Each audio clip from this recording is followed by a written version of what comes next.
Hello, this is Debbie McAllister, and this is Light Up Your Worth. I am so excited for our episode today. I am talking to Parul Sharma.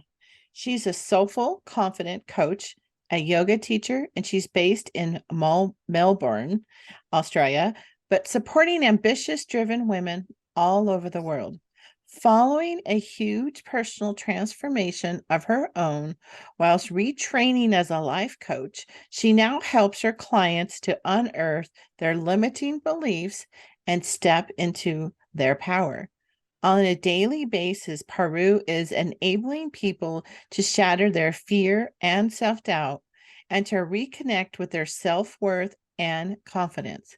Her coaching toolkit is extensive. Various healing modalities like somatic parts work, EFT/tapping, some of you know it as, and NLP, along with powerful visualizations and guided meditations, allow her to connect deeply with each and every client, providing incredible breakthroughs. Welcome, Paru. Ooh. Thank you, Debbie. Thanks so much for having me and for reading all of that for my introduction and bio.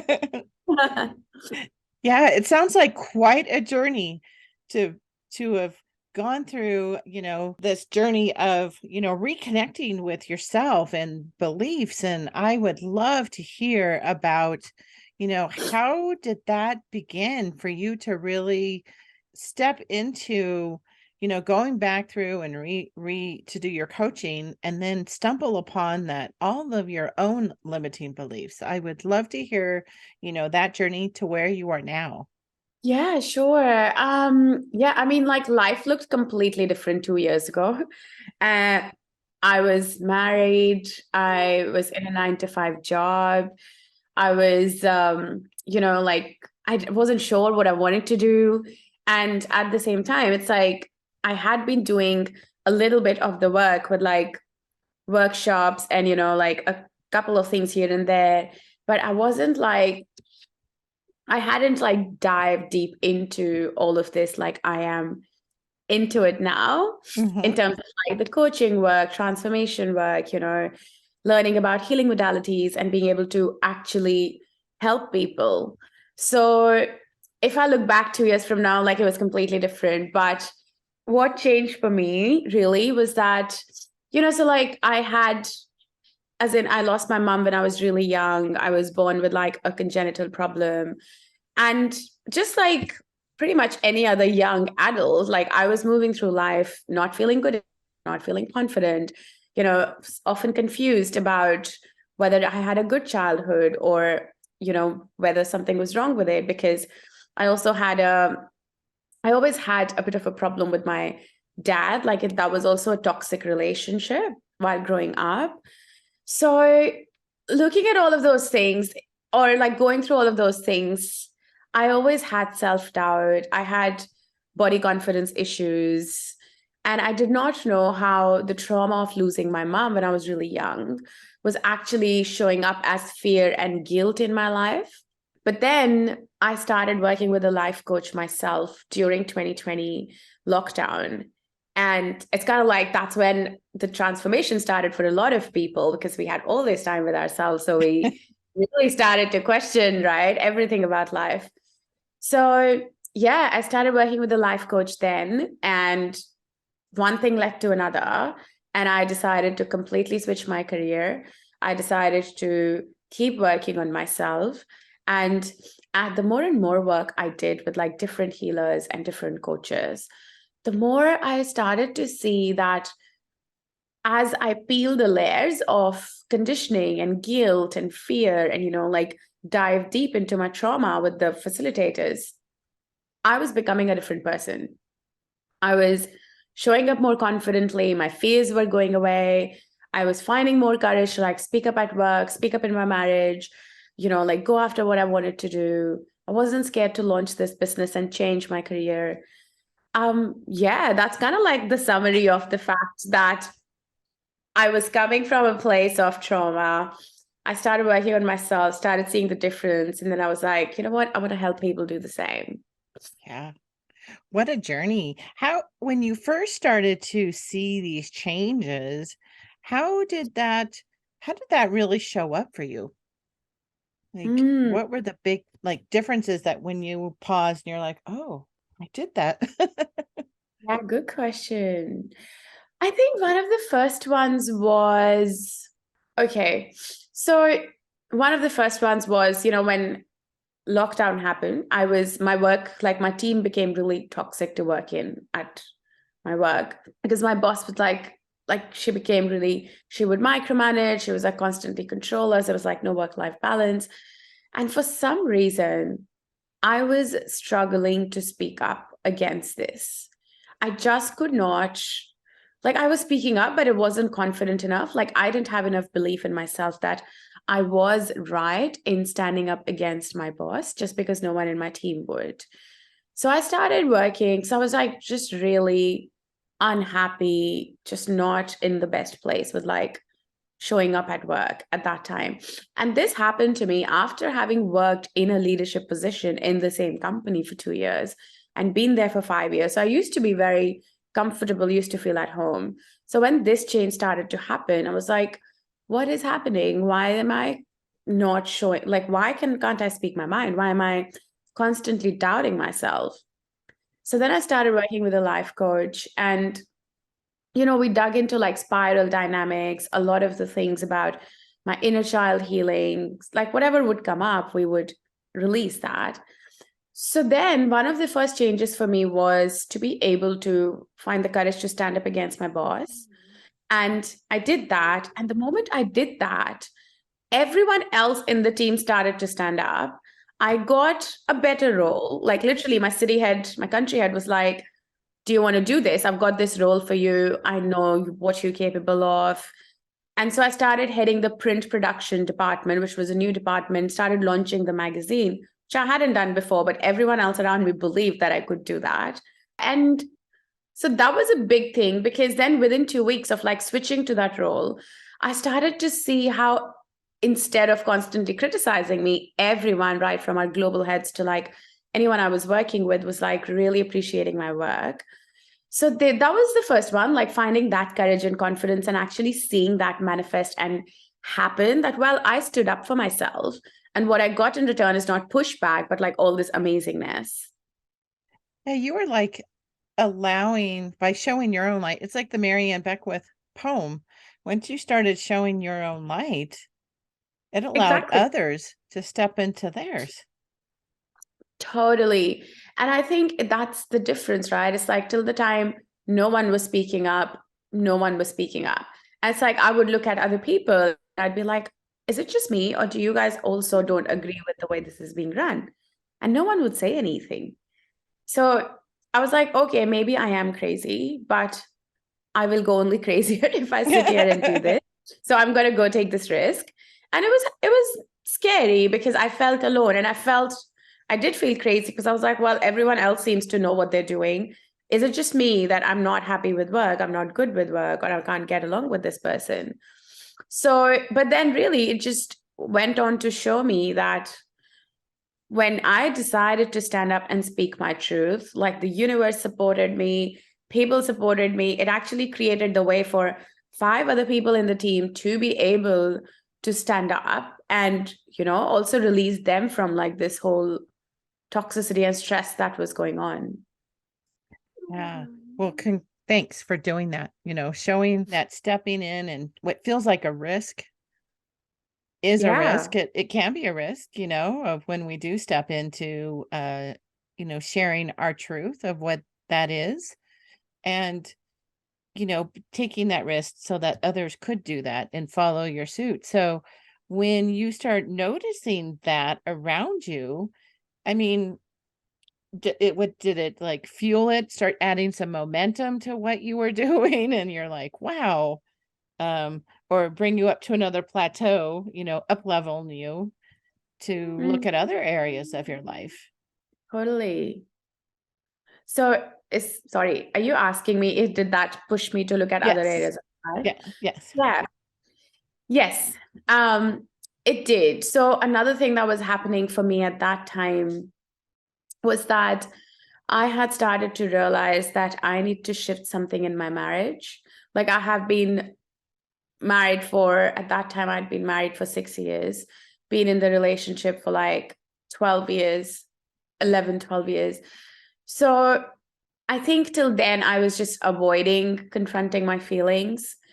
And then during that time, I also started to see, well, how something needs to be addressed in my marriage because things just didn't feel right. Like it felt like I was just in it because of the fear of not knowing who would I be without this relationship and without this marriage.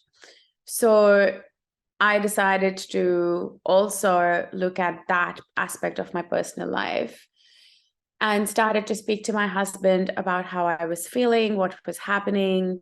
And well, we have separated now. But that was like another major thing that with all of this self-awareness, finding, understanding that, well, I could be just sitting in this relationship because it feels safe for me, because being with my dad did not feel safe for me. So I value the safety that I'm getting here. But besides that, I feel like both of us are not exactly happy being together. So we need to just move on. So finding the courage to also speak my mind, choose myself over everyone else, because there were lots of fears about hurting my husband, hurting his parents, society, what will people think?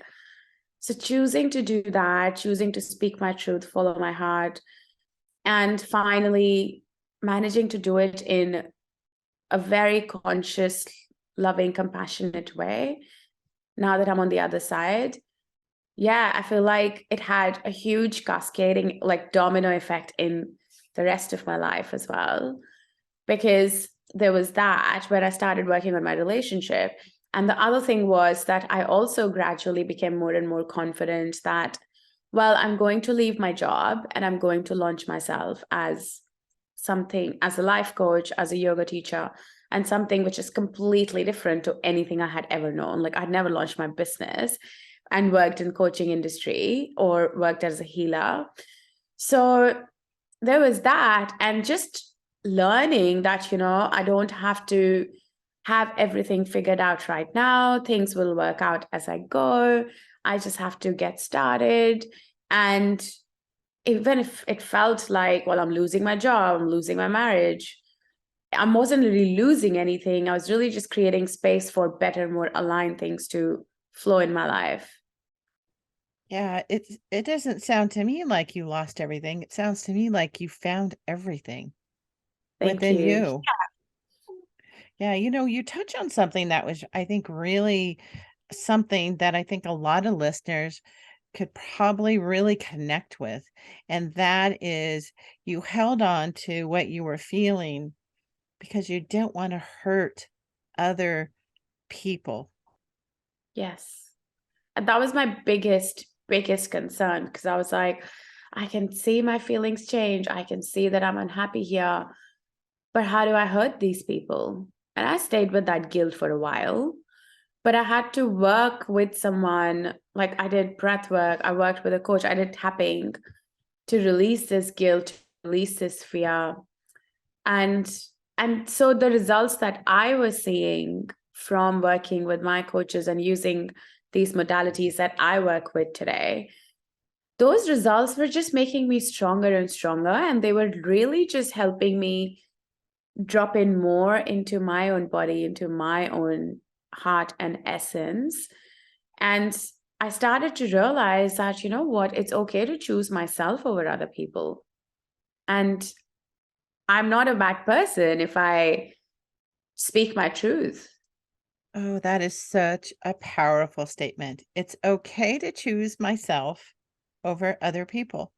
That's, you can just hear that vibrating out.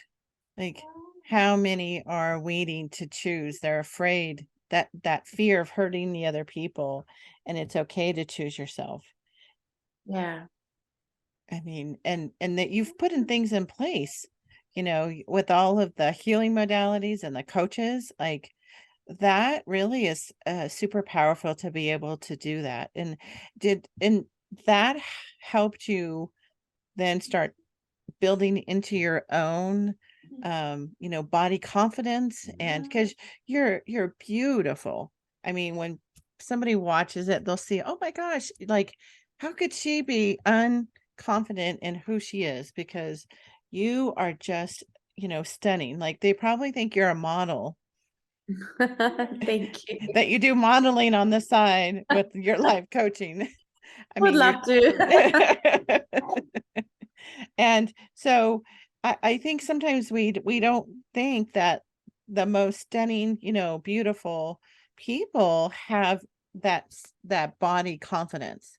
And I'd love to hear how you Mm. have walked through that, and um, that process through this. Sure. Honestly, Debbie, it's like, I think while I was growing up, the only thing that was going on in my head, that would go on in my head, is that, oh, I need to look after my diet. I can't gain weight and I need to be a certain size, which is just what you see in society. And so, as women and also men, I feel like that's just how we constantly look at our bodies, that I have to be a certain weight, I have to be a certain size. And if I fit within those parameters, like, okay, I'll be desired and I'll be okay.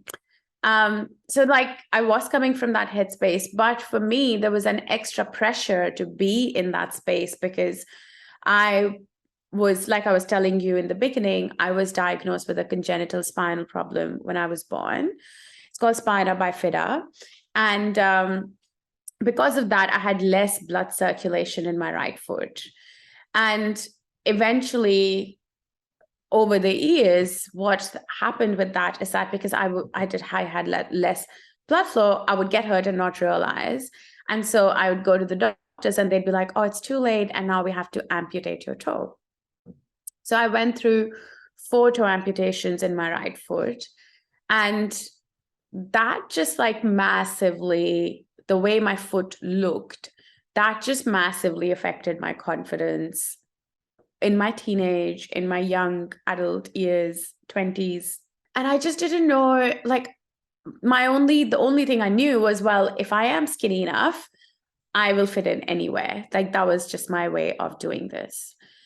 And then I'd also had a spinal surgery, so I have like 38 stitch marks on my back, which used to make me so conscious. And I was like, I can't date anyone. And, I can't wear this, I can't wear that. So I literally, in my head, I used to say no to invites. I used to hide myself. I wasn't very social, even in uni, because there were all these things about myself that I used to feel very conscious about. And I'm also like, I'm not very tall. I'm like 4'11". So even with that, I was like, oh, I'm just short and I just don't fit in. So when I started to do the work, when I started working again with coaches and healers, and I started to once again understand that who I am as a person is way more than how I look and my body. And eventually, like, I started to see that I had these things for a reason. Like, I was born with this for a reason, which to me was unconditional self-love and acceptance. To be able to accept myself as it is, and to be able to even see that, well, yes, I may be feeling that my body's not good enough, but it still lets me go for a run, go to the gym, dance, do the things that I love to do, be able to walk. So all of this work really helped me turn that narrative around in my head. And it wasn't overnight. It's been a process. Like, I'm still working on myself, and I have been working on myself a lot in the last 2 years. But it's worth it because now I love everything about my body. And the way I look after myself, talk to myself, treat myself is completely different. And I think that probably comes across in my energy to people or how I interact with people, because yeah, it's like, I think when you embody these things, and when the love is like, literally love for yourself is like coming from inside, people can see it. They can see that you're anchored in that energy. I say that frequently on the podcast. The light up your worth is really around once you start owning and feeling that worth, your light shows from the inside out, and that's how it's projected out to others. And owning your own worth, then it starts magnetizing those who value you because you're valuing yourself. Totally. Absolutely. And it's almost like you do become a beacon of light for other people, and you do lead by example, by showing them that it's possible to love yourself that much. And this is what happens when you start to turn your attention inwards. Yeah. Now, along this journey, how did sometimes we hear when we start focusing on ourselves, we start, getting feedback, or we start feeling that we're being selfish. Yes. How did that fit into your journey? Oh gosh, that was a big part. You've hit such a spot. That's why, it's like I struggled to speak my mind to my husband for like years, like a whole year at least. And I just didn't know how to put myself before this whole idea of hurting someone else if I express myself and express what I wanted to do. So I think just learning to understand that self-love is not selfish, self-care is not selfish. You can't control and manipulate your feelings. You can't control and manipulate how, like, your emotional landscape. So, which is why it's not selfish to place yourself before others, because what's happening inside you is happening for a reason. And charity does always begin at home. So when we start to pause and pay attention to, okay, I want this or I desire this, but I can see that there's like, I'm afraid of, putting myself before others. But what is the story that's going on in my head? Like, why do I think that it's selfish? Why am I holding myself back? And can I do something in a loving way, in a compassionate way, in a way that I'm honoring what I'm feeling? And I'm also giving someone else the respect or the love that they deserve. So, really, just understanding that our first relationship is to ourselves, and our first responsibility is to ourselves, because we were born with this body, this soul, we live in our body. So this is our home. This is where it begins. So when we start to strengthen this relationship, we start to notice what's happening in our mind, in our heads. And then we show up in the world from a place of inherent self-worth, self-love. It can help to differentiate and disconnect from that voice of, this is selfish. Yeah, beautiful. That was beautifully said and expressed. Thank you, Paru. Thank you. It's, as you are working with your client now and helping them back on this same journey, are you seeing some of the same limiting beliefs, or a few that really just pop right out to you that you're like, oh, yes, yes, yes. Yes. This Oh common God. thread.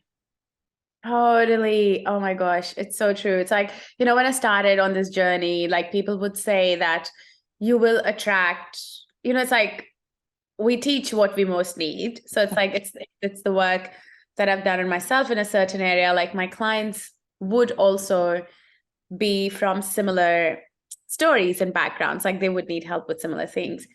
And at that time it was just theory, right? But now I can truly see that some of my clients are like, they're these amazing women and they're so capable, but they're putting this pressure on themselves because they don't think that they're good enough. So they're burnt out. They're constantly like working hard.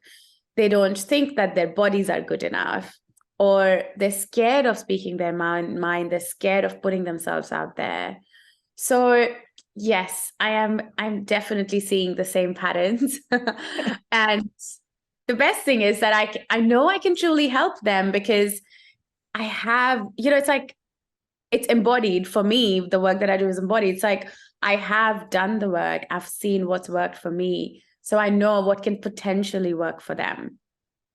Yeah. So if somebody's listening, the listener, well, we know somebody's listening, right? Hi, listeners. Yeah. But in as the listener is hearing and they're thinking, yeah, that's kind of how I feel. Am I crazy? You had mentioned, am I crazy for feeling this way? What is a step or, how just to even start to explore this within themselves? How, what tips would you recommend that just even start to begin or even to question for themselves? Am I, you know, am I feeling this too?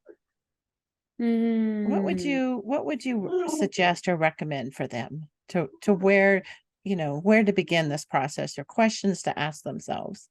Yeah, great question. I think, yeah, the thing is that in this kind of work, we can't begin to change anything unless there's awareness within someone. Like we individually need to come to this awareness that, well, something needs to shift and something needs to change. And I am avoiding something.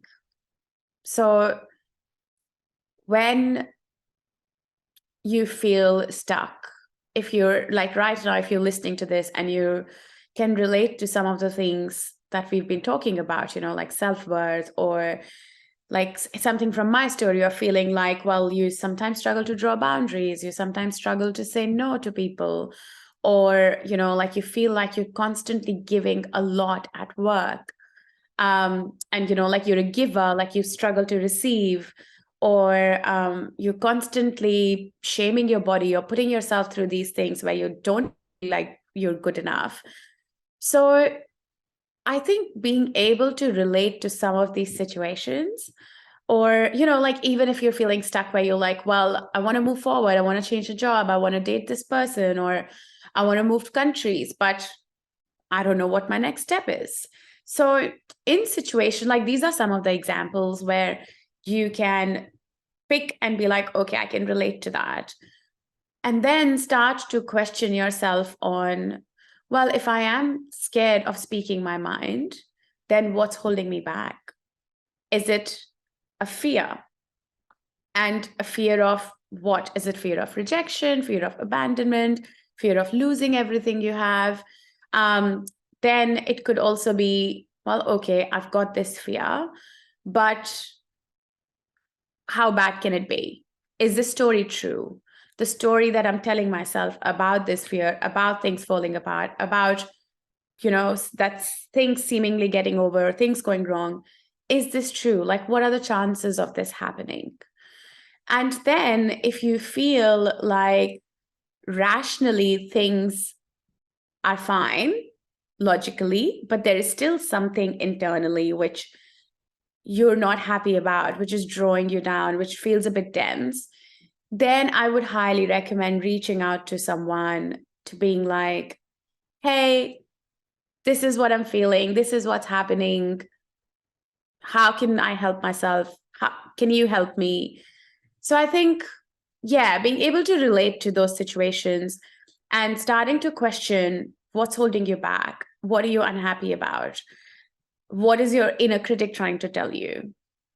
And then starting to unravel those stories to see if it's even true. Yeah. Unravel it. Is it even true?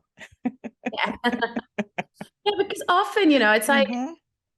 we we make these stories in our head, right? Like I could be sitting here being like, oh my gosh, people hate me for putting myself out there on social media and talking about these things. And who cares about self-worth? Who wants to hear about confidence? But this is my story. But it could be like 800 people in my audience on social media being like, oh my gosh, I needed to hear that. And thank you for sharing that story. So, my story, what I'm telling myself, is completely different from the way that is happening in my reality, or that's happening out there, which is why it's really important to disconnect from the story again and again, to be like, well, this is just me imagining the worst case scenario. Because also, like, it's worth noting that we as humans, like, we are wired to think of the worst case scenario, because ancestrally, like, if you imagine like our ancestors moving in tribes, they had to protect themselves constantly. So because of that, like, it's inherent in our DNA, in our wiring, to look out for ourselves. That's why our fears are so big. That's why like, we do anything to protect ourselves, whether that's from other people or from anything going wrong in nature. Like, it's a primary instinct to survive, to protect ourselves, and to belong. Yeah, which is why we build these stories to, like, just protect ourselves constantly. Yeah, that's a really good point. The ancestrals of our generational healing that we're all doing, and the ancestors where they had to protect themselves because they would, if they didn't belong, be kicked out of the tribe, and they probably aren't going to survive with wild animals or the environment all out there all by themselves. Where we were meant to be in community. Yes, which is why fear of judgment from people is one of the biggest fears. Like, public speaking comes about fear of death for a lot of people. So that's why it's like we have this very basic need to be accepted by a tribe, to belong. Mm-hmm. So we take most of our actions based on that. Yeah. You bring up a good point about, wanting community. And then when we step out, we're really looking for new communities. I try not to use the word tribe because I'm respectful for the indigenous people. And, Mhm. but finding your own community is really important, and you're really in transition. You are leaving a community, a tribe, and searching for your next community, and that in between is really uncomfortable. You're not Yeah. quite who you were, you're not Yeah. quite who you're going to become, Mm. and in that process, I think we do a lot of self-talk because we are wired that way for survival. And when somebody's in that transition, what if there's listeners who are like, well, I've started to speak up and now my life looks really different. I'm really feeling really uncomfortable. You know, Mhm. what would you suggest for them to be able to help themselves, walk through that? What type of communities did you find on your journey? Right. This so such relevant questions. I was literally in that space where I was like, okay, I'm moving into, like, I had this big block where I was like, oh, my friends will think I'm too woo-woo and I'm too spiritual and I'm just talking these things which don't make sense. Um, but actually, Debbie, it's like the more I stepped into my authenticity, like, the more the more true I was to who I was becoming, and not trying to either fit in here or fit in here. Here, like, let's say this is like my new group, this is like my old group.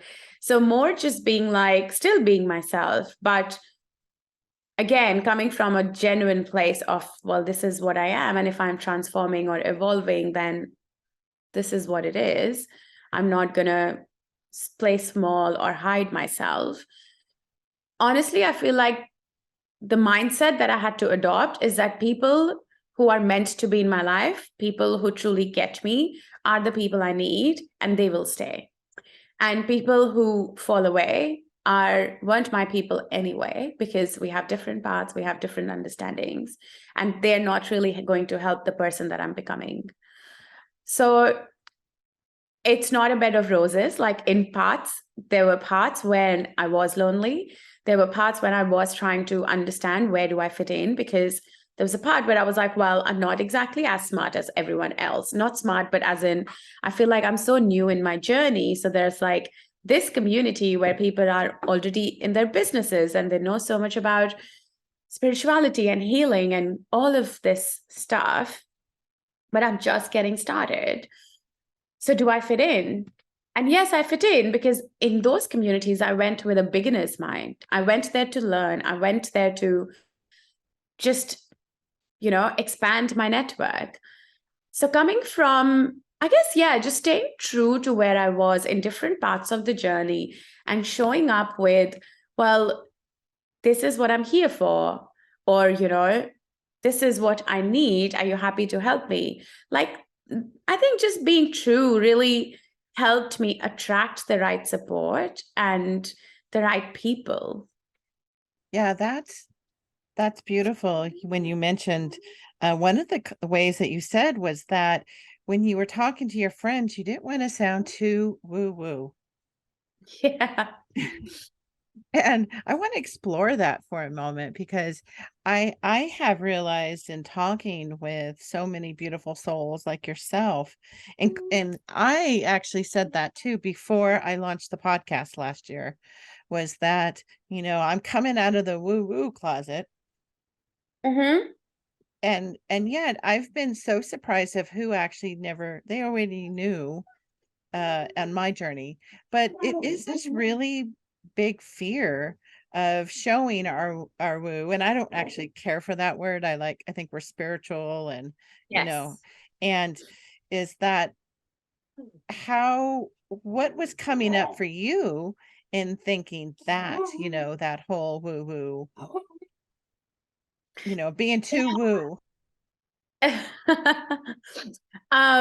Yes. And again, it's like I just use that word just because, just sometimes to bring up this discussion around the labels we put around being too spiritual or being too conscious, because the way our society is, at least this is what I think, is that all of us we find a certain kind of safety living on the surface.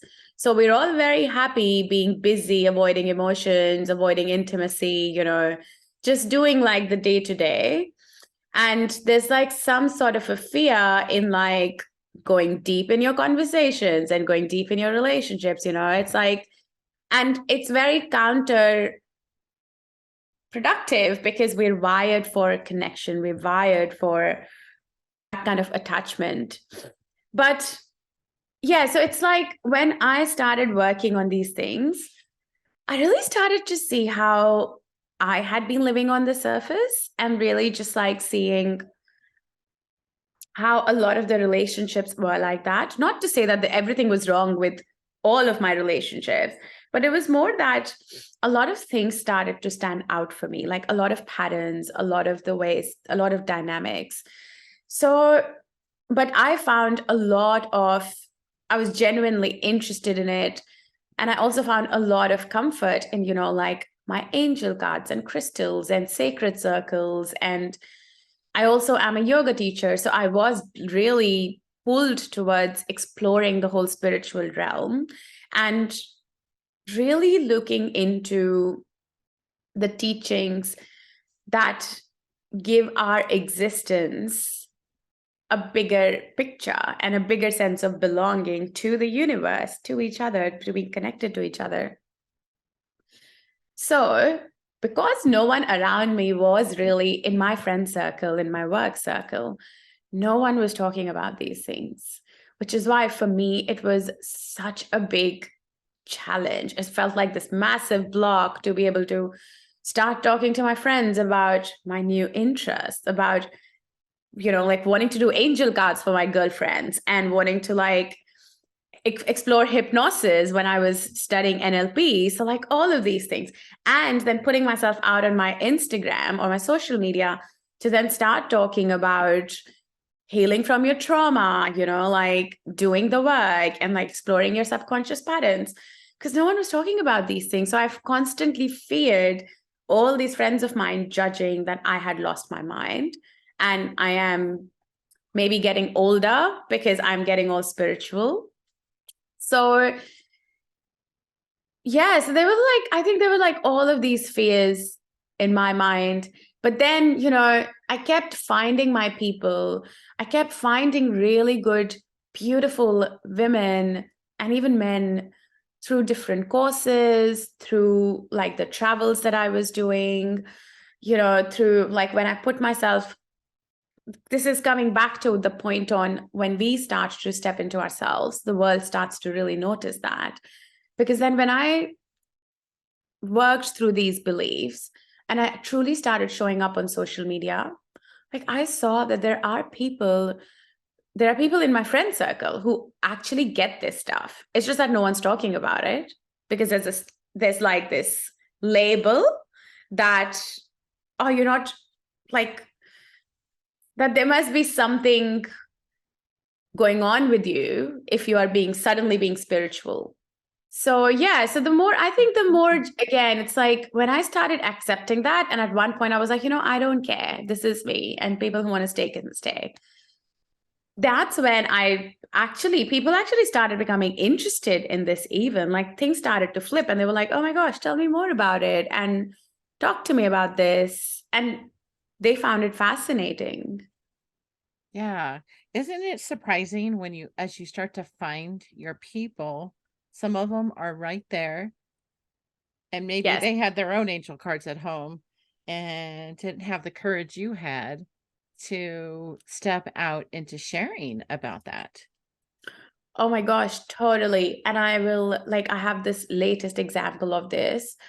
So, because of like how my family dynamics was, my sister and I have a younger sister, and we were never really close. Like, we were always just sisters. Sometimes we'd talk lovingly, sometimes we'd fight.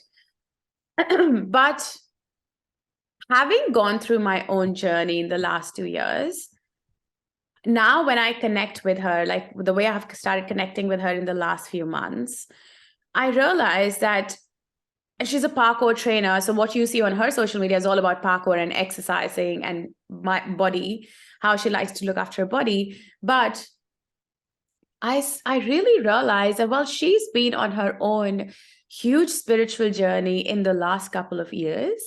And the only difference is that she hasn't been talking about it. So I haven't seen that happen anywhere out in public because her changes are happening within her. Her work is what shows up on social media.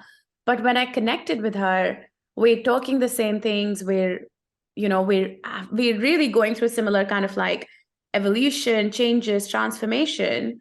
So just, I think really like having that conversation recently with her, I was like, oh my gosh, like all of us do get it, but all of us are it's just different. Like for some of us, it shows on the surface, for some of us, it doesn't.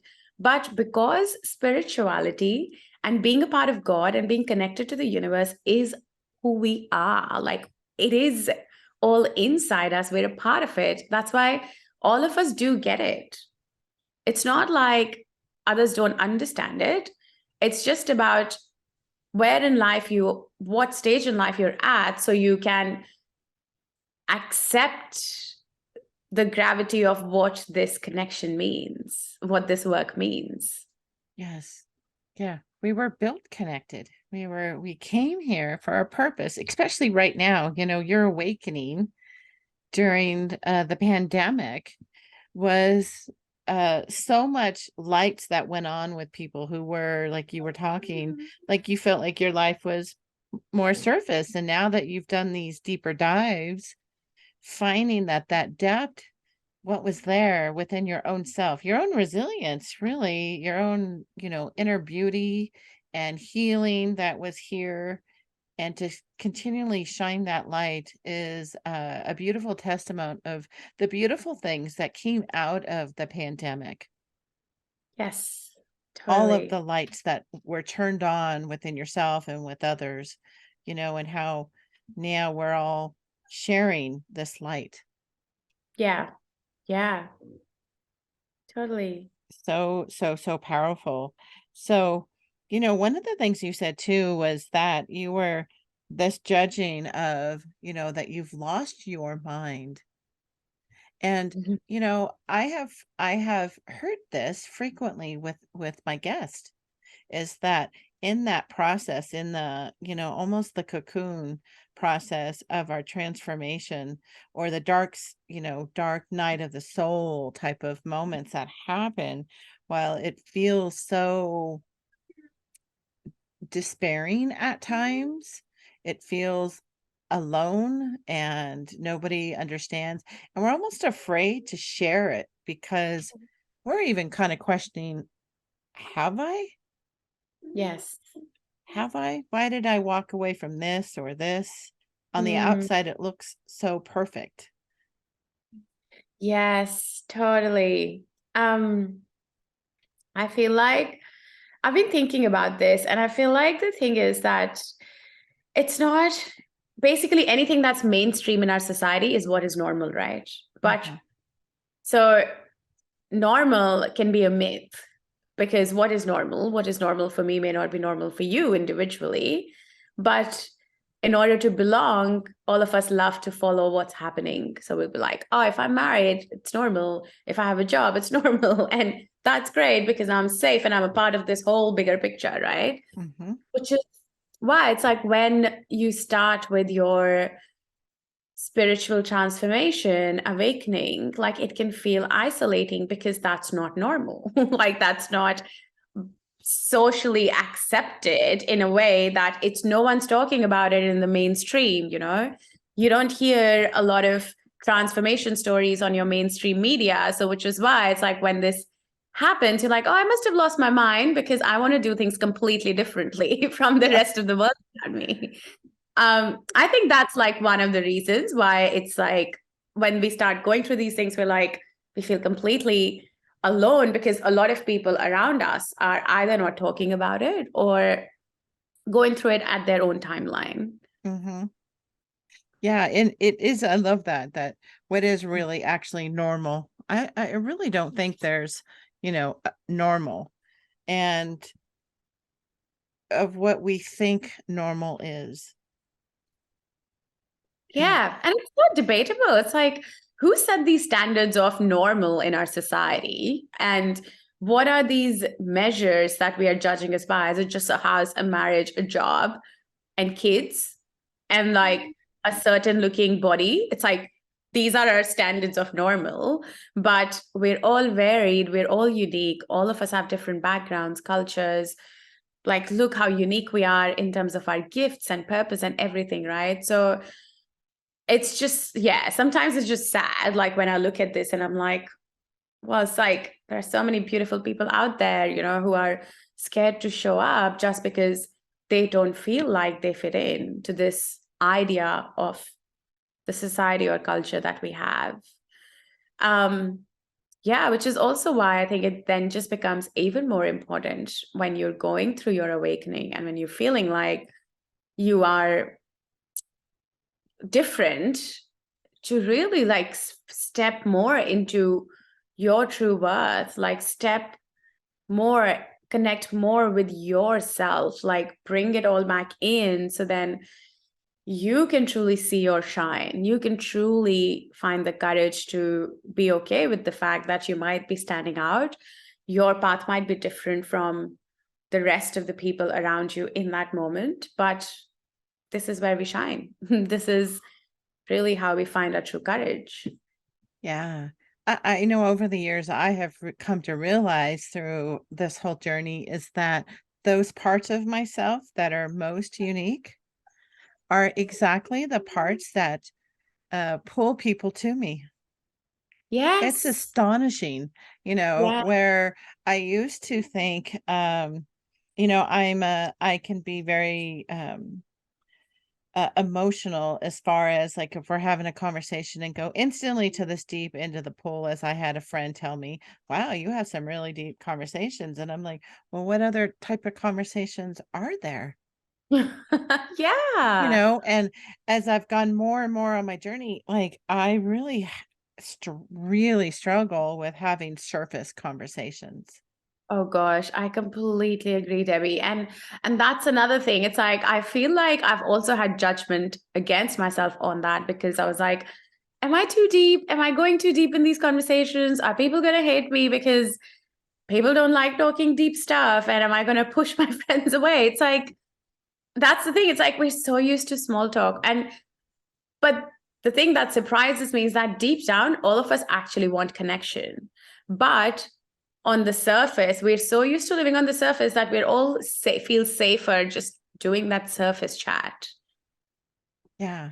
Yeah. And I think that's why sometimes we don't even realize that our closest people to us are struggling because Yes. they're not be able to speak up and provide that. And, just like your work example, when you stepped into, taking what felt like such a huge risk and Mhm.